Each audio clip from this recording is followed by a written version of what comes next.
رفته بودم واسه نون شبم،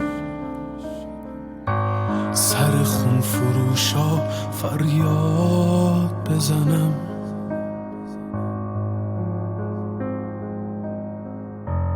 دیدم عکس شهید و آتیش زدن، گفتم ای وای ای وای کدوم اینا منم.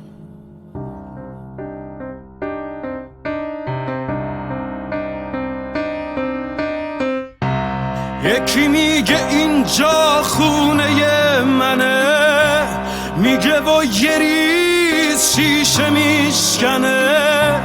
مرز ایران چه میفهمه کسی که عکس آرشش رو آتیش میزنه،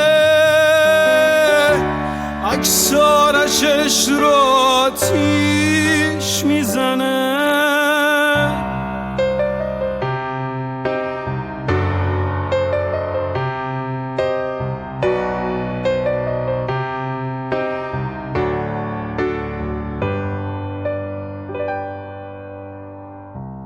یه دفعه دست دلم لرزید و گفت چی میگن سایه های تو خیابون.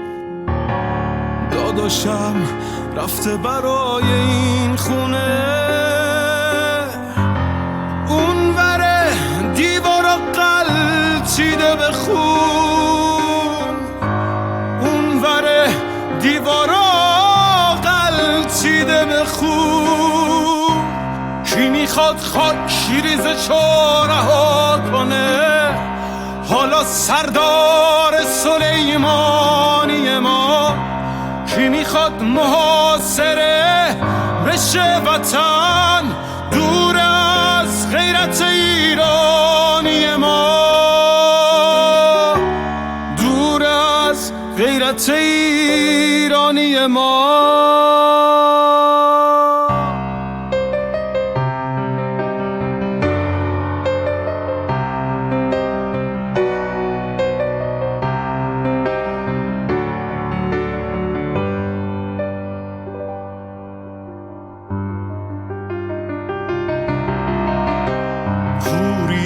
چشم تموم دشمنا، پرچمت بلند سرزمین من. به فدای پرچم سرنگ تو، تا همیشه سر کمترین من. به فدای پرچم سرنگ تو، تا همیشه سر کمترین من. به فدای پرچم سرنگ تو.